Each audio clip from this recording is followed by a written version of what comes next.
I would like every person in the country to be aware and familiar with the Talking It Out Virtual Arts Festival, because it's just such an important event throughout the year. I think it's a very necessary event right now. There's been a lot of attention given to mental health these days. And unfortunately, most of it, I think, isn't really discussing mental health as much as mental illness, because the talk always escalates after there's a tragedy, like there's a shooting or someone suffers from PSTD or some other disorder, and some tragedy happens. Well, I'd like to think that mental health is on the other side of that. If we pay more attention to mental health, maybe we can avoid mental illness, and we can avoid the tragedies that arise from mental illness. I was on the peripheries of the counseling world for over 20 years. And so I have a little deeper understanding of and awareness and appreciation, perhaps, of mental health and mental wellness. I have a degree in counseling, school counseling. And I just think that I wish we would all take care of our mental wellness like we do our physical wellness. Most of us go to see a doctor at least once a year, sometimes every 6 months. We get a checkup. We're not sick, but we want to make sure we don't get sick physically. And I wish we could apply that to our mental health as well. Maybe if we did that, we could catch depression with a little d before it turns into clinical depression with a big D.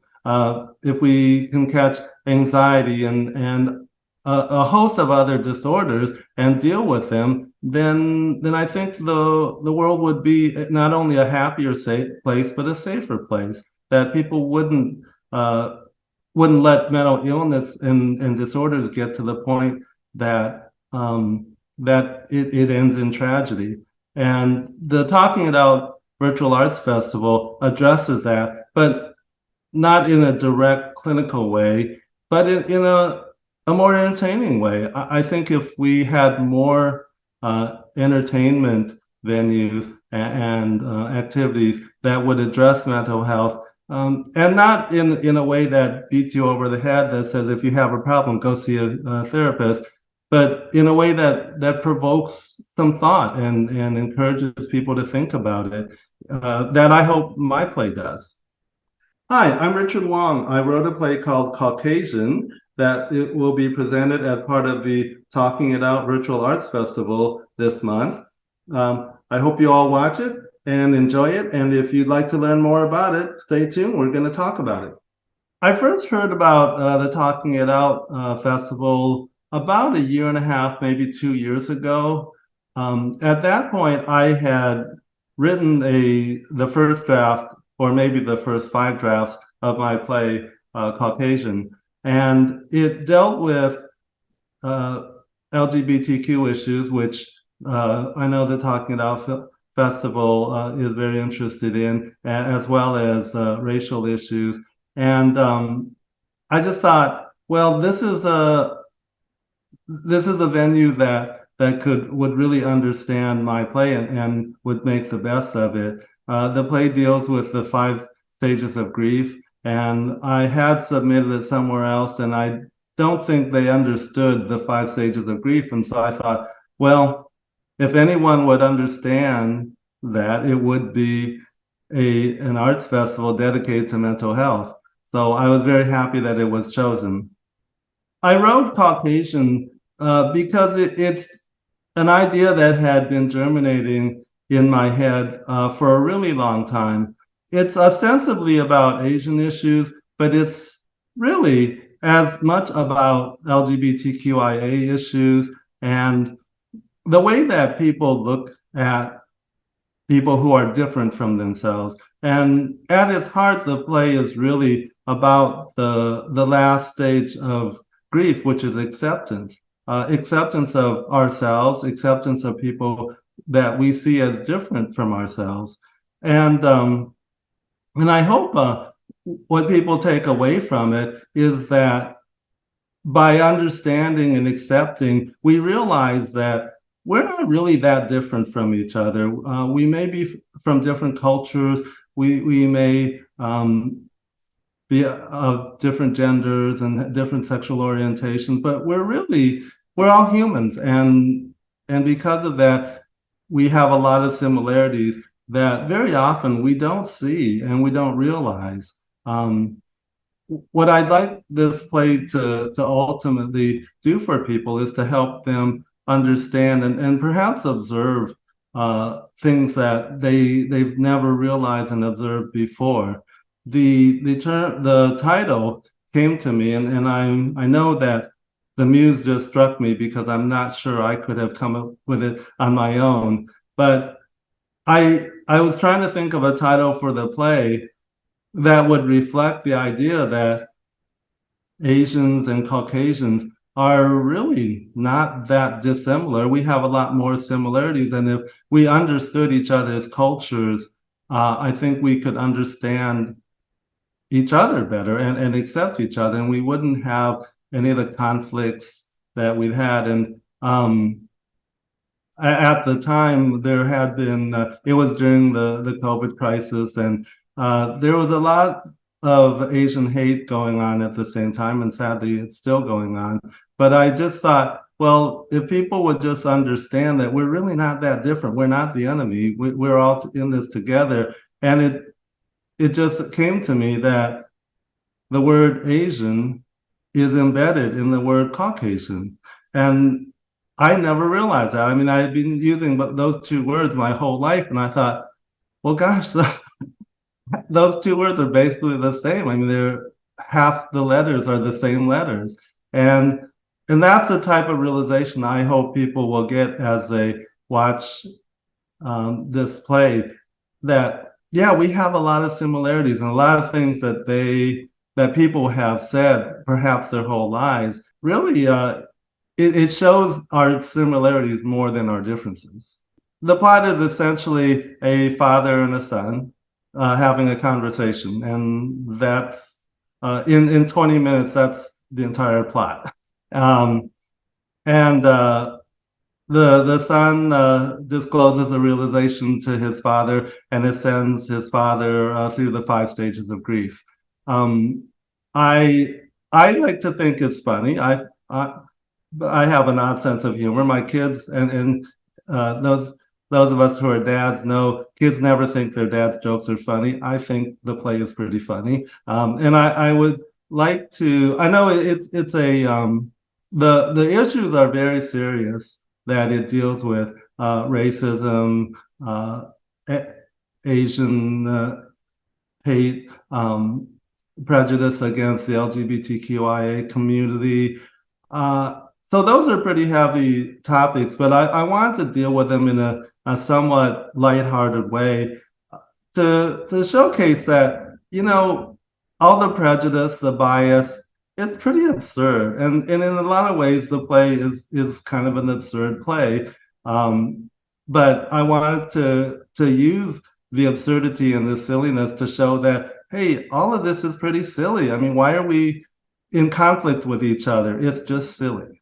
When people watch the play, I would like them to see that people who are different from themselves really aren't that different.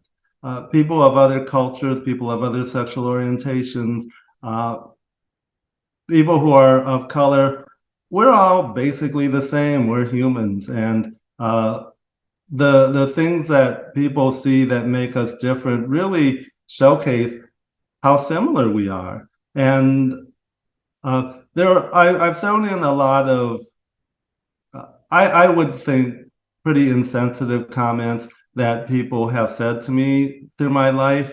And I don't think they're bad people for saying it. I think very often people say things that they don't realize are insensitive because they don't understand the other culture. And I hope that by showcasing some of these comments in a humorous way, people will see that, oh, well, yes, that was kind of insensitive and maybe irrational to say that. And maybe we shouldn't be saying things like that to people anymore.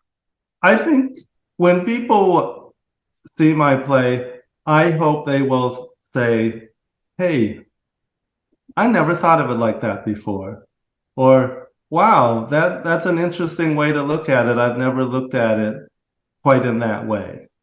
I hope there will be a lot of aha moments, and I hope those aha moments involve not just the Asian community, but the LGBTQIA community and any community. I hope that it just encourages people to take the concepts that I present in the play and maybe broaden them to the larger scope of their life and be able to apply it to other areas because it's not just a play uh, about the Asian community or the LGBTQIA community. I think it's a much broader play about human understanding and understanding ourselves in ways that maybe we hadn't quite understood before. Well, I think it's really important for people to support activities like the Talking It Out Virtual Arts Festival, as well as other theater, community theater, perhaps, any artistic efforts in their community that they can be involved in. You know, we all know the superstars. We know Tom Cruise and Brad Pitt, Julia Roberts, and people like that. What a lot of people don't realize is that there are thousands, perhaps millions of people who are making a living as actors. They're never going to be household names, but they make decent livings being actors. And there are scores of others who have an interest in it, a burning desire that perhaps they don't want it to make it their profession, but it's still a passion for them. And I think those people need to be supported. And if we can do it in any way possible, from just going to a local community theater and buying a ticket or making donations to a local theater. For this performance in particular, I'm really grateful that the Talking It Out Virtual Arts Festival is contributing part of the proceeds to the National Asian American Pacific Islander Mental Health Association. Being someone who has a background in mental health and being an Asian, I think that organization is very is close to me, and I support what they do. And as someone who grew up in America as an Asian from the Asian culture, I know how difficult it is for Asians in particular to accept the idea of mental health and mental wellness and help when someone has a disorder. Not only am I from a different culture, I think I'm from a different age. When I was a child, particularly as an immigrant, Asians just didn't talk about mental illness. And if someone had a disorder, it was a real source of ignominy. People were very ashamed of it and would not be willing to talk about it. So I think organizations like the National Asian American Pacific Islander Mental Health Association are doing a lot of really good work to bring those issues to the forefront and work toward eliminating the stigmas, which are still very great right now. And the Talking It Out Virtual Arts Festival is doing the same thing on a broader scale, using entertainment and art to perhaps address a lot of the stigmas and a lot of the ways that people do not look at mental health, and that they should. I hope a lot of people will watch the plays. The cast and crew have put a lot of work into it. I've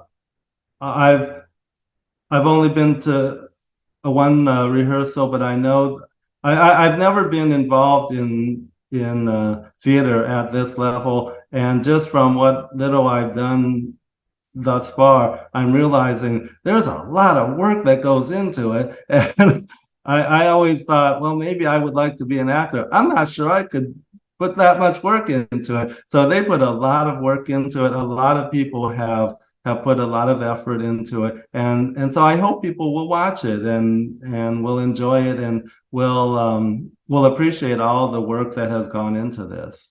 I'm Richard Wong. I hope that everyone will attend the Talking It Out Virtual Arts Festival and enjoy my play, caucAsian. If you come, I hope you enjoy it. I hope you'll come with an open mind and leave just a little more enlightened than you came in.